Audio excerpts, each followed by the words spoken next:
Hello, and welcome to School Leader Soundbites. I'm your host, Veronica Sofer, and I have the honor of coming to you every week, dropping new episodes of our podcast where we talk about school communications, public relations, marketing, and advertising.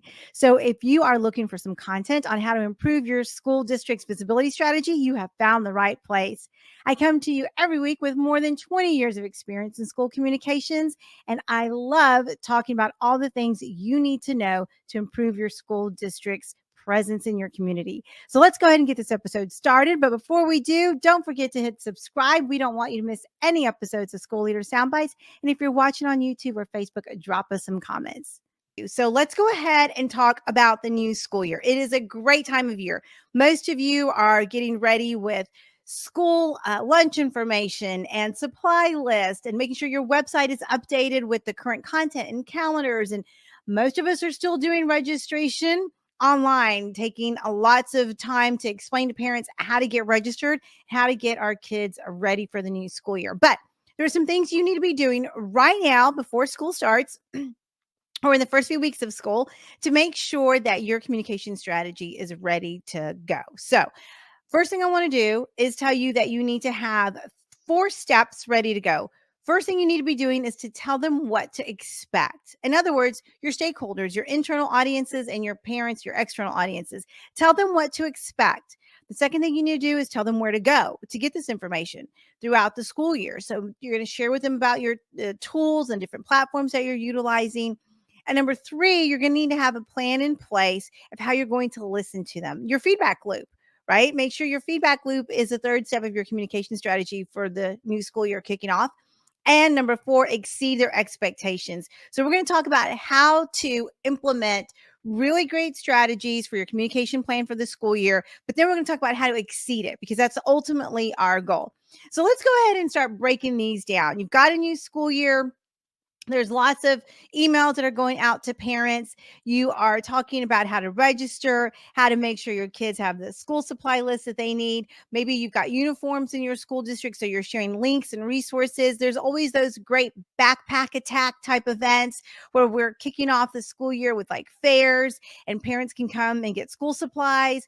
They're also making sure that they've got resources available for them to sign up for free and reduced lunch and any other community resources out there that exist. Many of you are doing fun things like having free haircuts, free shoe drives, those kinds of things happening.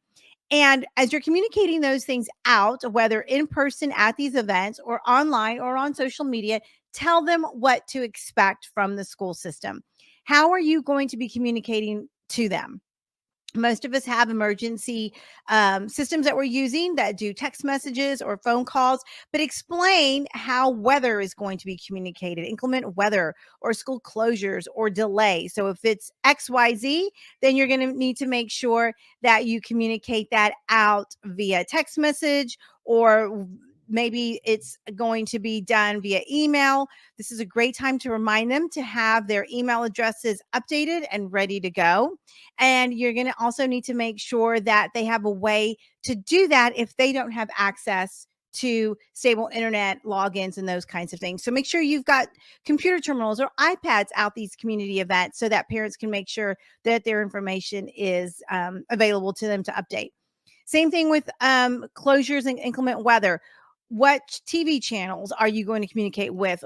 How are you going to post it on your social media channels? Which social media channels are you going to be using? Those kinds of things are important. And then also communicate the things that are non-emergency. So during the school year, we're going to send out a monthly newsletter to parents. This will be found in your email account, or it will be found on the front page of the website. Let them know where to go to get this information, but more importantly, where to find it as you push it out to them. I know some school districts are actually texting links to parents with their monthly newsletters because they're realizing that more parents are reading the content on their cell phones and their mobile devices instead of their email addresses. So that's something you also need to keep in mind too. And then more importantly, share with them where they can go to find archived information. Because what happens is we send out information to parents. We send it out once, twice, maybe even 3 times. And parents make a mental note of it, but they don't actually make a note of it, if you know what I mean. That will help with some of the phone calls that you get coming into central office or to the campus office. So make sure that they know that if they miss an issue of a newsletter or they miss an episode of a podcast that you've got out there, that there's an archived place for it, a library, so that they can go back and check it out. But don't just label it with a date. Also label it with content and tags so they know which episode or which newsletter issue they're looking for, if it's something that they know they saw somewhere, but they're not quite sure where. So I always like to remind our client districts to tag it with content and topics so they can easily find it too. And every once in a while, it's good to share on your social media channels that if you missed an episode or you missed an issue of something that was communicated out, that they know where to go back and find it. So that's another great way to keep it front and center for parents. So we're telling them what to expect. We're telling them where to go to find it. And you want to make sure that it is crystal clear that you're going to be sending out this kind of information via email, this kind of information via text, this kind of information on social media, this kind of information on the newsletter. But then make sure that you've got links to it from other places, because here's the truth. They're not going to remember all of those things, but they're likely going to have an instinct to go to your website. Your website should be the place where they go for documents, for resources, for links. Social media should drive them to your website. And then all of those emergency management systems that you're using should have links also from there, those platforms, over to your website, because you want it all housed in one place. It's going to be really important. And then it's also important to remind them of what might be coming from the campus versus what comes from central office. Because as many of you know, our families have students in secondary and elementary school. And so sometimes they're getting 2 or 3 messages, depending on what schools that they're at, could be up to 2 or 3.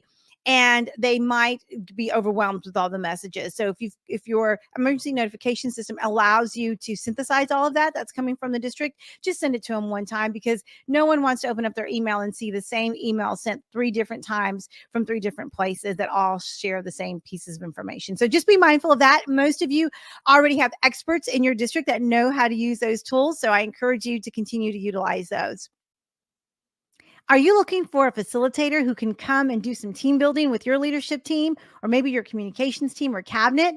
Maybe you're looking for someone with experience to come and do some retreat facilitation, or maybe some customer service training, or maybe you need to make sure everyone's on the same page and do some true north work during the summer. If you are, then make sure you click the link below to learn more about how I can come out and bring all my years of experience to help you in your district. And then the third tip is reminding them on how you are going to accept feedback. So if you've got a survey tool available, a Survey Monkey, if you're using great tools like Let's Talk from our friends from K-12 Insight, then make sure they know that you've got a feedback loop in place and you're going to listen and you are going to take action based on the things that they share with you. So that's really, really important. Make sure you do what you say you're going to do. If you are going to ask for feedback, you're going to need to make sure you let them know how you used that feedback. That's really important, because we're trying to earn trust, not erode trust. And feedback loops should be a very important part of your communication strategy with both your internal audiences and your external audiences. And then the fourth thing is exceed their expectations. So we've set a baseline. We're going to meet your expectations, community. We've told you at the beginning of the year, this is how we're going to communicate. This is how often we're going to communicate. These are the types of things we're going to communicate. And these are the different ways in which we're going to communicate to you. But then you're going to want to take it up one notch, that 1 degree. You've heard, most of us have read the book 212, or we've heard great keynote speakers talk about how at 1 degree, water goes from being really hot to boiling, and it molecularly changes its composition. We want to do the same thing with our communication strategy. We want to give them the baseline of what to expect. We're going to make sure we meet those expectations, and then we're going to take it up 1 degree by exceeding those expectations. So that's going to look different for every superintendent and every leader, every building principal. But think about how you can exceed expectations. Maybe you're going to add a video to the mix. and you're going to shoot it out every couple of weeks, just a bonus episode of content. Or maybe you're going to go live on your social media platform, whatever social media guidelines that your district has set for you, and you're going to exceed those expectations. And then you're going to reward your community for tuning in. So make sure when you give them some of that bonus content, you have a call to action, like be sure to message me, send me a message here, connect with us here, take action here, those kinds of things. That's going to help you measure that engagement, but then also reward the community for engaging with you in a lot of different ways. So take a look at all the different ways you're communicating with parents and with community members, as well as your staff. Reward them, give them some bonus content, exceed their expectations, and make sure that you're rewarding people for connecting with you. That's really, really important. So as you're thinking about starting off the school year, I wanted to drop some of those strategies in there for you to make sure you have a really good communication strategy. So 4 things to do: tell them what to expect, tell them where to go to get it, how you're going to address their feedback. Feedback loops are really important. And then the 4th thing is you're going to exceed their expectations. I want everyone to have a super great start of the school year, making sure your communication strategy is articulated to both your internal and external audience is going to go so far for you. And I just know that everyone is thrilled to have students back into the building. So with that, we're going to wrap up this episode of School Leader Soundbites. If you have any questions or need any ideas, make sure you reach out to me. You can find me at Veronica V. Sofer. You've got my email address, veronica@veronicavsofer.com. And I'm always happy to connect in the comments and share any resources that might be helpful to you. So with that, we're going to wrap up this episode, wishing you a great 2024-25 school year.